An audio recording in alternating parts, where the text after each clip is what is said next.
The Nintendo DS was by far one of the best handheld consoles to ever exist. It will not only go down in history as one of the best handheld consoles, but it'll be up there with one of the best overall consoles of all time. In my opinion, it's up there with the best of them, like the Xbox 360 and the Wii. One part of the DS's success has to be the immense library of games that were offered with it. So today I will be going over the inductions to the 2020 class of the DS Hall of Fame. We will be inducting 5 games to our Hall of Fame today. Now, if your favorite game is not listed, that doesn't mean it's bad. These are just the 5 main ones I chose. But please, feel free to call me stupid in the comments section. I will not be considering ports like Super Mario 64 or any of the Call of Duty for DS games, as they were originally made for other consoles, but if they were, we all know Call of Duty for DS will take up all 5 spots. So without further ado, let's get into the 2020 class of the DS Hall of Fame.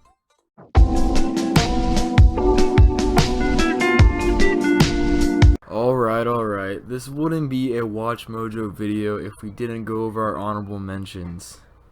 Wait, what? Okay, we're still gonna go over our honorable mentions. These were games that were very close to making the top 5 but didn't breach it for some reason. These games are still really amazing, and usually if we were gonna have more than 5, a lot of these would be on the list. So, here are the snubs for this year's Hall of Fame. We have Mario and Sonic at the Olympic Games, Pokemon Black and White, Pokemon Heart Gold and Soul Silver, the Professor Layton games, Lego Star Wars 3 for DS, and Pokemon Mystery Dungeon. Again, all great games. Now let's get into the inductees. For the first inductee into the Nintendo DS Hall of Fame, give it up for...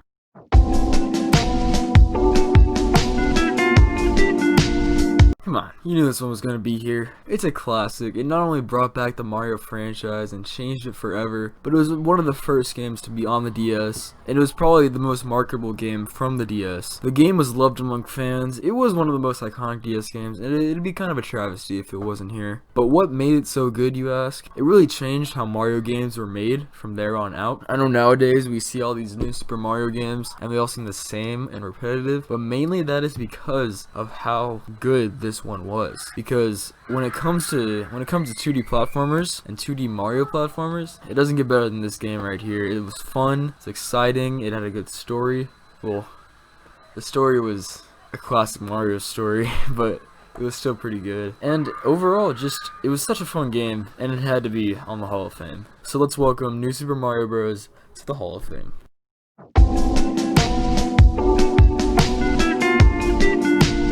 Okay, so I know this is probably my most controversial choice, putting Platinum over Heart Gold, Soul Silver, and Black and White, because it is widely believed that Heart Gold and Soul Silver to be one of the best Pokemon games of all time, and I think it is too. I think it's up there. But I chose Platinum for a few reasons, and if I'm being honest, a lot of it is bias. Diamond was the first Pokemon game I ever played, or I ever completed. I still mess around on my Diamond save file all the time, so with all the sentimental value it holds, I couldn't leave it off the list. Even without the bias, it's still a really good game with a lot of new mechanics, like the time system. Overall, it was a tough decision to only have one Pokemon game on the Hall of Fame, but since I only had 5 spots, I didn't want 3 of them to be Pokemon games, so I chose the one that had the most value to me personally. Also, it has the best starter of all time in Chimchar. Don't at me. And of course, by Pokemon Platinum, I'm counting all 3 of the Pokemon games. I'm also counting Pearl and Diamond. But anyways, for our second induction, welcome Pokemon Platinum into the DS Hall of Fame.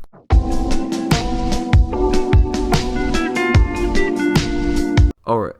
So this might seem like the weirdest out of the 5 that I've chosen, but the DS is known for its immense library of third-party games, and if I was making a DS Hall of Fame and I didn't have any third-party games on it, I couldn't sleep at night. So I didn't want to make a list with all first-party games, but trust me, I very much could have. There were so many great ones. So I chose GTA as our third-party representation on the list. Now this game was kind of mind-blowing in the sense you're able to play Grand Theft Auto on a DS, kind of like how Mario 64 was impressive technically, what GTA was too. Now this was no GTA 5 or anything like that, let's be honest. I mean, it's not even on the level of GTA 3, but it still was impressive. I mean, it was on a handheld console. I was able to play a little bit because this was the only game on the list that I haven't played in my childhood because you know, I had good parents. And I gotta say, I didn't think I'd enjoy it as much as I did. Don't get me wrong, the current GTA games are so much better graphics and all that. I think the one thing that had me confused was I was so used to the GTA 5 graphics that going from a top-down angle would have been weird. But honestly, you don't mind it. It was actually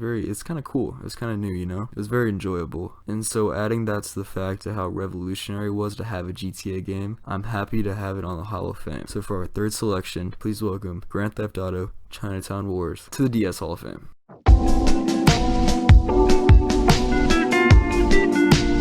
So I had to finish off the big three here. We had Mario, we had Pokemon, we needed a Kirby game to finish off the trio. Now I'm gonna be honest, it's definitely kind of the Chris Bosh of the trio, of the big three, because it's still really good, don't get me wrong. It's just not as good as New Super Mario Bros. Or any of the Pokemon games for that matter. But I don't want you to think that I only added this game because I wanted a Kirby game on the list. It still deserves to be a Hall of Fame game. Even though it is a remake of the original Kirby Superstar, it felt like its own game. It had so many little mini games into one and so many different storylines that you could play through, and it was a lot of fun. Being that it is a good Kirby game kind of already makes it iconic just by itself. That kind of added to it. All in all, 9 out of 10 has a little something for everyone. Okay, but seriously, it is one of my favorite games on the DS, and it had to be commemorated in the Hall of Fame.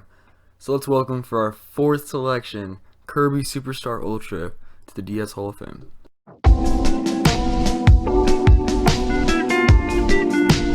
Alright, so to end it off the list, none other than Mario Kart for DS. If you're talking iconic, if you're talking revolutionary, Mario Kart DS takes the cake. There is not much more to say about how good it is that hasn't already been said. Usually making a handheld version of a game, they'll make some downgrades, like GTA earlier in the list with the top-down camera, but I would argue that Mario Kart DS improved from the previous Mario games, and it did a lot to make it more significant than just a Mario Kart Wii on the DS, which they easily could have done. It would really hurt me not to put Mario Kart DS on this list, and it was a dead giveaway. Arguably the best DS game of all time. Come on. So finally, I'd like to commemorate Mario Kart DS and welcome them into the Hall of Fame. I'd like to congratulate all of this year's inductees to the DS Hall of Fame. Let's give a round of applause for them. We're taking another look at them, all 5 up here. They're all very honorable games, and thank you for coming out to the ceremony. Crap, I forgot to send dogs.